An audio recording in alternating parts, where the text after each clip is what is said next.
Assalamualaikum warahmatullahi wabarakatuh.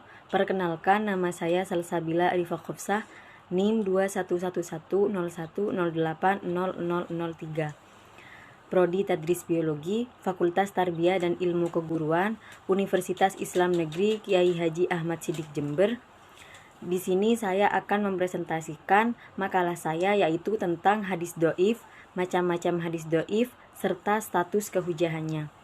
Video ini dibuat untuk memenuhi mata kuliah studi hadis dan hadis tarbawi oleh dosen pengampu Bapak Bahrul Munib, SHI, MPDI. Bismillahirrahmanirrahim. Baik, di sini saya akan menjelaskan makalah saya, yaitu tentang hadis doif, macam-macam hadis doif, serta status kehujahan hadis doif. Itu pengertian hadis doif. Kata doif menurut bahasa berarti lemah, sebagai lawan dari qawi atau artinya yang kuat, sebagai lawan dari kata sahih. Kata doif berarti sakim atau yang sakit. Maka sebutan hadis doif secara bahasa berarti hadis yang lemah, yang sakit, yang tidak kuat. Al-Nawawi dan Al-Qasimi mendefinisikan hadis doif dengan hadis yang di dalamnya tidak terdapat syarat-syarat hadis sahih dan syarat-syarat hadis hasan. Maksud dari penjelasan tersebut yaitu suatu hadis yang memenuhi salah satu syarat atau kriteria hadis sahih dan hadis hasan dinyatakan sebagai hadis doif, yang berarti hadis itu tertolak atau mardud untuk dijadikan sebagai hujjah. Para pakar banyak sekali mendefinisikan hadis doif dengan pendapat yang berbeda-beda. Namun semua perbedaan itu hanya terletak pada lafadznya saja. Secara makna semuanya hampir sama, dan setelah penulis melihat di antara pendapat-pendapat tersebut, dapat disimpulkan bahwa hadis doif adalah hadis lemah yang di dalamnya tidak ada syarat-syarat hadis makbul, baik itu syarat-syarat hadis sahih maupun hasan, dan kedoifan itu terjadi karena gugurnya sanad suatu hadis atau karena cacat para perawinya. Selanjutnya, kriteria hadis doif. Kriteria hadis doif yaitu hadis yang kehilangan salah satu syaratnya sebagai hadis sahih dan hasan. Dengan demikian, hadis doif itu bukan tidak memenuhi syarat-syarat hadis sahih, juga tidak memenuhi persyaratan hadis-hadis hasan. Pada hadis doif terdapat hal-hal yang menyebabkan lebih besarnya dugaan untuk menetapkan hadis tersebut bukan berasal dari Rasulullah SAW. Kehati-hatian dari para ahli hadis dalam menerima hadis sehingga mereka menjadikan tidak adanya petunjuk keaslian hadis itu sebagai alasan yang cukup untuk menolak hadis dan menghukuminya sebagai hadis doif. Padahal tidak adanya petunjuk atas keaslian hadis itu bukan suatu bukti yang pasti atas adanya kesalahan atau kedustaan dalam periwayatan hadis, seperti kedoifan hadis yang disebabkan rendahnya daya hafal rawinya atau kesalahan yang dilakukan dalam meriwayatkan suatu hadis. Padahal sebetulnya ia jujur dan dapat dipercaya. Hal ini tidak memastikan bahwa rawi itu salah pula dalam meriwayatkan hadis yang dimaksud. Bahkan mungkin sekali ia benar, akan tetapi karena ada kekhawatiran yang cukup kuat terhadap kemungkinan terjadinya kesalahan dalam periwayatan hadis yang dimaksud, maka mereka menetapkan untuk menolaknya. Demikian pula kedoifan suatu hadis karena tidak bersambungnya sanad. Hadis yang demikian dihukumi doif karena identitas rawi yang tidak tercantum itu tidak diketahui, sehingga boleh jadi ia adalah rawi yang doif. Seandainya ia rawi yang doif, maka boleh jadi ia melakukan kesalahan dalam meriwayatkannya. Oleh karena itu, para muhaditsin menjadikan kemungkinan yang timbul dari suatu kemungkinan itu sebagai suatu pertimbangan dan menganggapnya sebagai penghalang dapat diterimanya suatu hadis. Hal ini merupakan puncak kehati-hatian yang kritis dan ilmiah.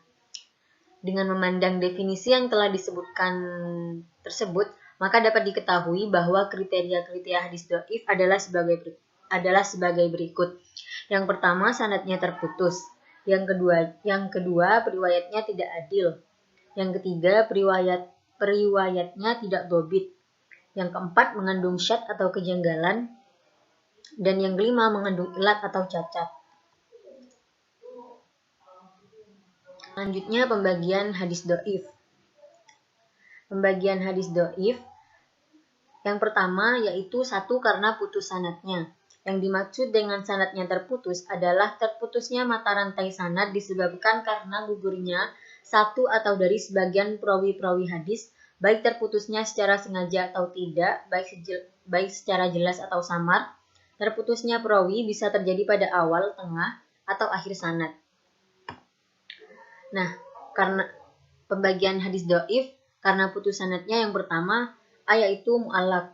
Menurut bahasa, mu'allaq adalah isim maf'ul dari fi'il madhi kata alaqa yang artinya menghubungkan dan menjadikannya sebagai sesuatu yang bergantung. Satu sanad dikatakan mu'allaq karena dia hanya bersambung dengan bagian dan arah atas saja dan terputus di bagian bawah. Sehingga seolah-olah dia merupakan sesuatu yang bergantung pada suatu atap atau lain sebagainya. Karena rangkaian sanadnya hilang atau terputus, sehingga tidak diketahui identitas dan kualitas para periwayat yang sesungguhnya. Maka hadis mu'allaq tidak dapat dijadikan hujah atau dalil untuk dipedomani atau diamalkan. Yang B yaitu mursal. Menurut bahasa, mursal adalah isim maf'ul dari fi'il madhi arsala yang berarti atlaqa, yakni melepaskan. Memang seakan-akan hadis mursal itu melepas sanadnya dan tidak mengikatnya dengan perawi yang dikenal. Para ulama memberikan batasan bahwa hadis mursal adalah hadis yang gugur rawinya di akhir sanad. Yang dimaksud dengan rawi di akhir sanad ialah rawi pada tingkatan sahabat yang merupakan orang pertama yang meriwayatkan hadis dari Rasulullah Shallallahu Alaihi Wasallam. Jadi hadis mursal adalah hadis yang dalam sanadnya tidak menyebutkan sahabat Nabi sebagai rawi yang seharusnya menerima langsung dari Rasulullah. Tabi'in tidak menyebutkan bahwa ia menerima hadis itu dari sahabat, tetapi mengatakan bahwa ia menerima dari Rasulullah SAW. Berdasarkan definisi dari Al-Hakim tersebut, diketahui adanya dua macam hadis mursal, yaitu mursal al-jali dan mursal al-khafi.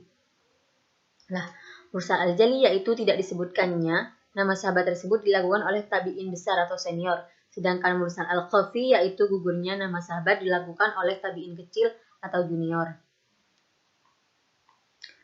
Yang ketiga yaitu munqati. Munqati yaitu jika keterputusan terjadi di tengah sanad pada satu tempat atau dua tempat dalam keadaan tidak berturut. Kata munqati berasal dari bentuk verbal inqata'a yang berarti berhenti, kering, patah, pecah atau putus. Hadis munqati merupakan etimologi ialah hadis yang terputus. Para ulama memberi batasan bahwa hadis munqati adalah hadis yang gugur satu atau dua orang rawi tanpa beriringan menjelang akhir sanadnya. Bila rawi di akhir sanad adalah sahabat Nabi, maka rawi menjelang akhir sanad adalah tabi'in. Jadi para hadis munqati bukanlah rawi di tingkat sahabat yang gugur, tetapi minimal gugur sebagai seorang tabi'in. Bila dua rawi yang gugur, maka kedua rawi tersebut tidak beriringan. Dan salah satu dari dua rawi yang gugur itu adalah tabi'in, sambungan sanadnya. Perguguran rawi terjadi dengan beberapa cara, yaitu yang pertama satu, gugur dengan sangat jelas. Misalnya, perawi dengan jelas diketahui hidupnya tidak sezaman dengan guru yang memberikan hadis kepadanya atau sezaman. Tetapi gurunya tidak pernah memberikan ijazah untuk meriwayatkan hadis kepadanya. Yang kedua, gugur dengan samar-samar, yaitu hanya dapat diteliti oleh orang yang ahli di bidang kemutasilan sanad. Yang ketiga yaitu gugur karena diketahui dari jurusan lain, yaitu dengan adanya kelebihan seorang perawi atau lebih dalam hadis riwayat yang lain.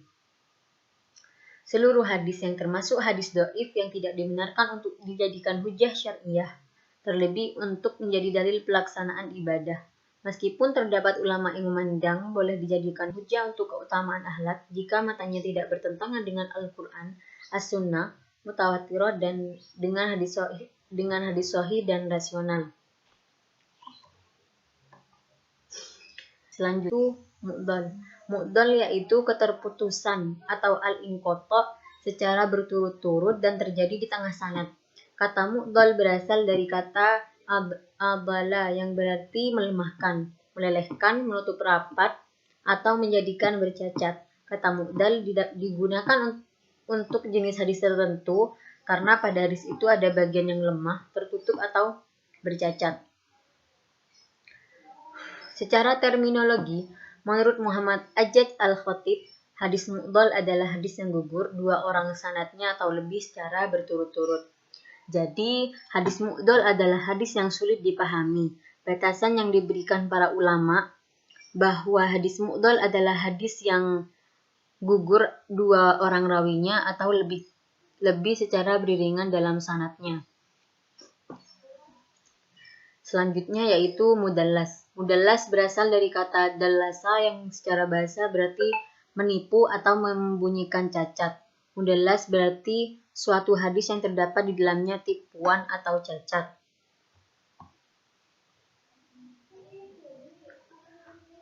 Menurut istilah, hadis mudallas adalah hadis yang diriwayatkan dengan cara diperkirakan bahwa hadis itu tidak bercacat. Peristiwa yang menyembunyikan cacat disebut al-mudallis, dan hadisnya disebut al-mudallas, dan perbuatan yang menyembunyikan disebut al-tadlis. Dan secara umum, ada dua jenis al-tadlis, yaitu al-tadlis al-isnad dan al-tadlis al-syuhub. Selanjutnya yang kedua, tercacat seorang rawi atau beberapa rawinya.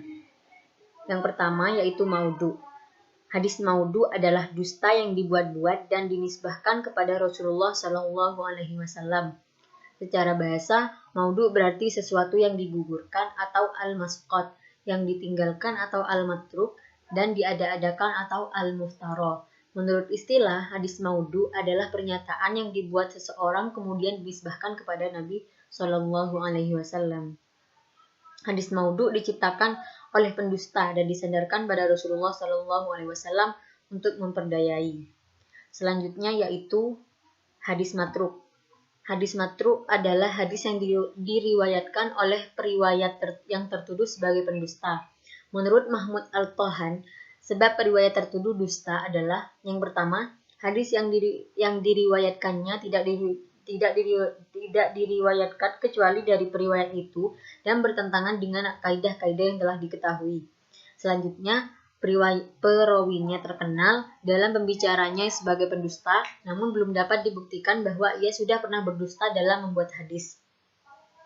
Selanjutnya yaitu hadis munkar. Hadis munkar berasal dari al-inkar atau mengingkar, lawan dari kata al-iqrar atau menetapkan. Kata munkar digunakan untuk hadis yang seakan mengingkari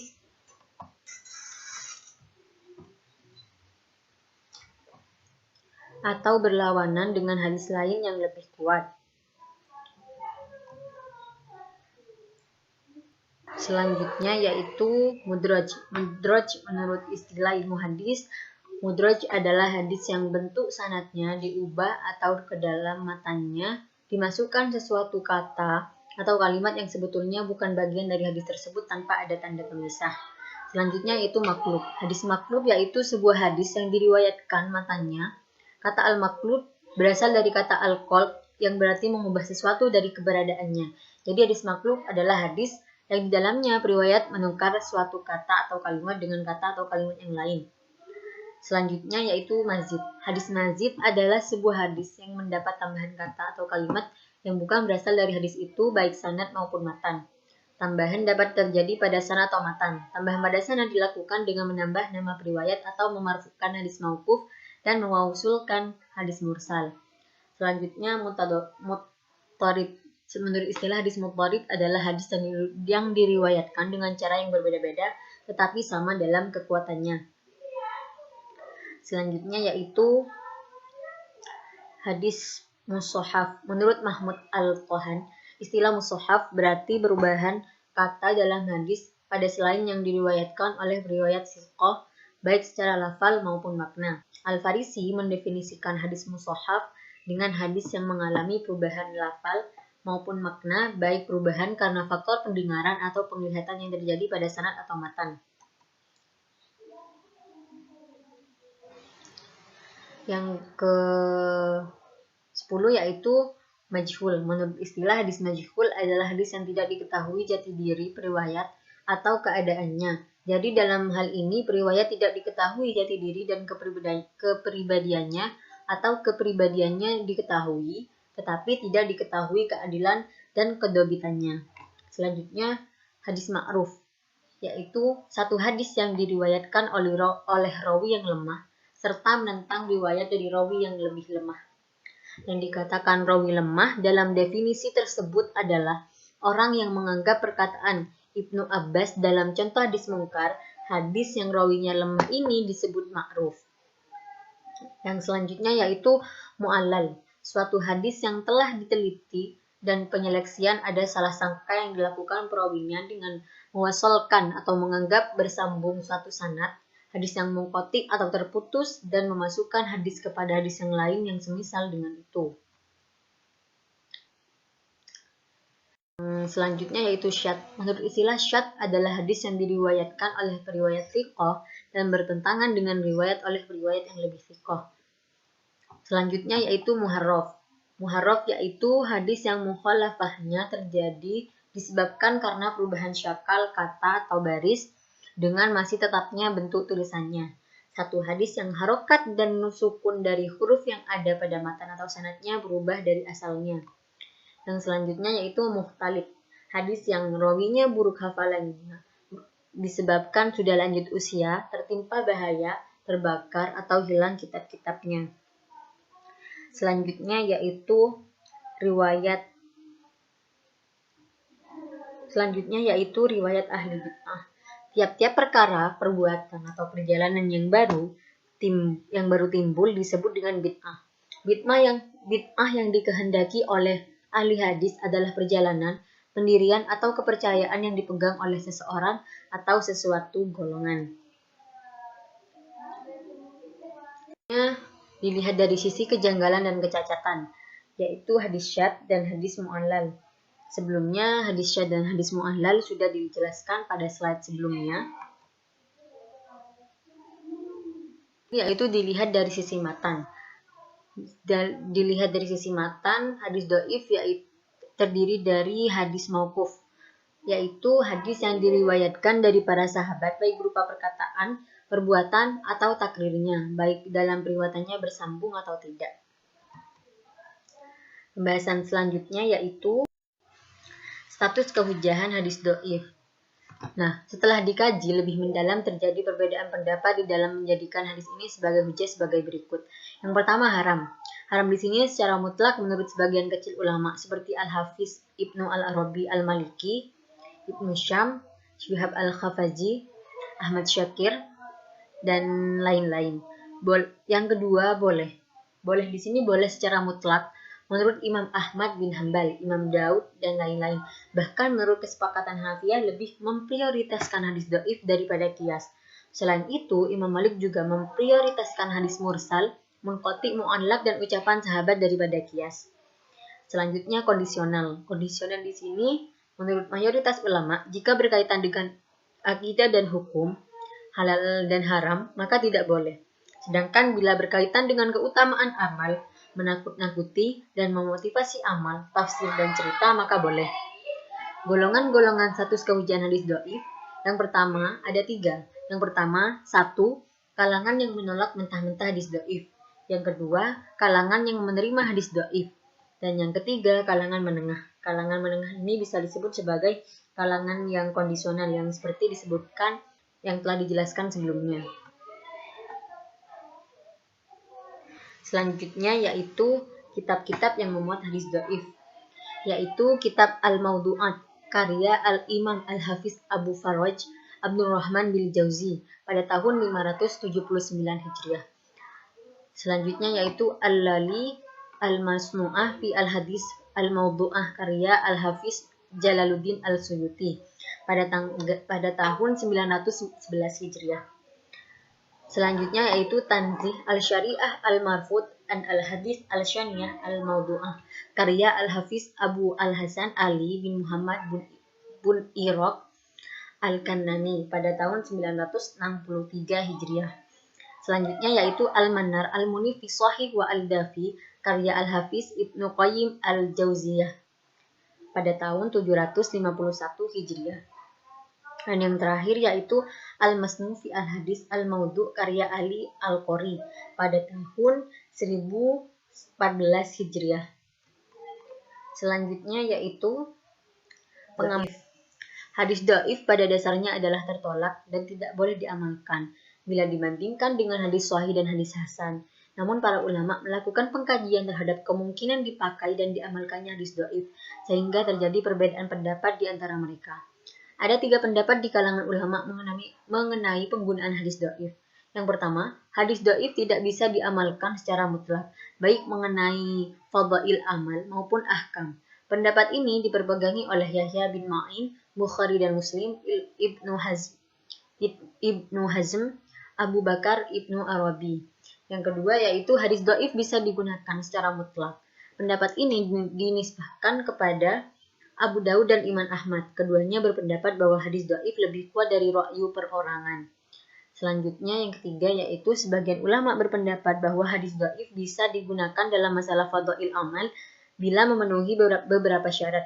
Ulama-ulama yang mempergunakan hadis dhaif adalah fadilah amal, mensyaratkan kebolehan dengan mengambilnya dengan 3 syarat. Syarat yang pertama, kelemahan hadis itu tidak seberapa. Yang kedua, apa yang ditunjukkan hadis itu juga ditunjukkan oleh dasar lain yang dapat diperpegangi, dengan arti bahwa memegangnya tidak berlawanan dengan suatu dasar hukum yang sudah dibenarkan. Yang terakhir, jangan diyakini bila menggunakannya bahwa hadis itu benar dari Nabi. Ia hanya dipergunakan sebagai ganti memegangi pendapat yang tidak berdasarkan pada nas sama sekali.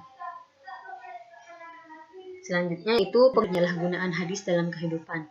Dari uraian sebelumnya telah dijelaskan bahwa pada dasarnya hadis dhaif tidak bisa digunakan dan diamalkan, baik yang berhubungan dengan hukum halal dan haram, juga tidak boleh yang berkaitan dengan akidah dan lainnya, kecuali ketika dhaifnya tidak terlalu. Maka sebagian ulama menggunakannya. Digunakan dalam sebagian hukum apabila di dalam bab tersebut tidak ada yang lain kecuali itu, seperti Imam Ahmad. Sebagian lain menggunakannya untuk fadail al-amal dalam kehidupan. Al-Hafiz Al-Iraqi mengatakan, adapun selain hadis palsu atau maudhu, maka dibolehkan untuk al-tasahul dalam isnad dalam periwayatannya tanpa menjelaskan kedhaifannya untuk yang tidak ada kaitan dengan hukum dan akidah. Tetapi untuk masalah targhib dan bagian dalam persoalan fadail al-amal maupun persoalan hukum, pendapat ini tarhib, al-mawaid, al-qasas, fadail al-amal atau lainnya.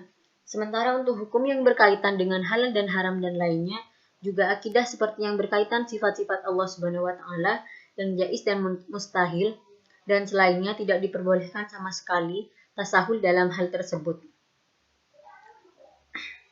Terakhir yaitu riwayat dhaif dalam kaitannya dengan targhib dan tahrib atau anjuran dan peringatan.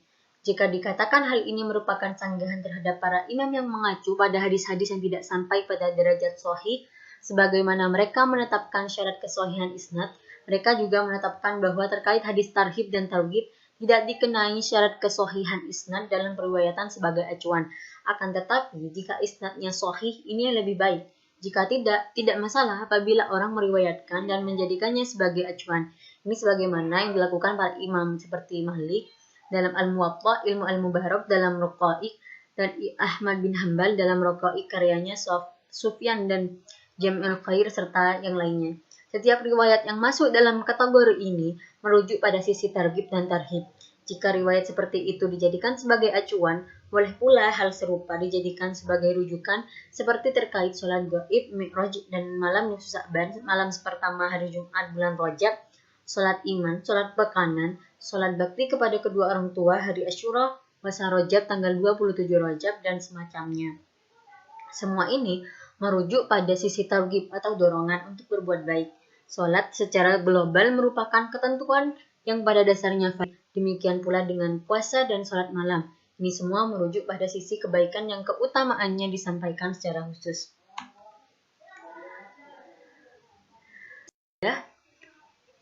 Materi yang telah dijelaskan oleh saya, yaitu tentang hadis dhaif, macam-macam hadis dhaif, serta status kehujahannya.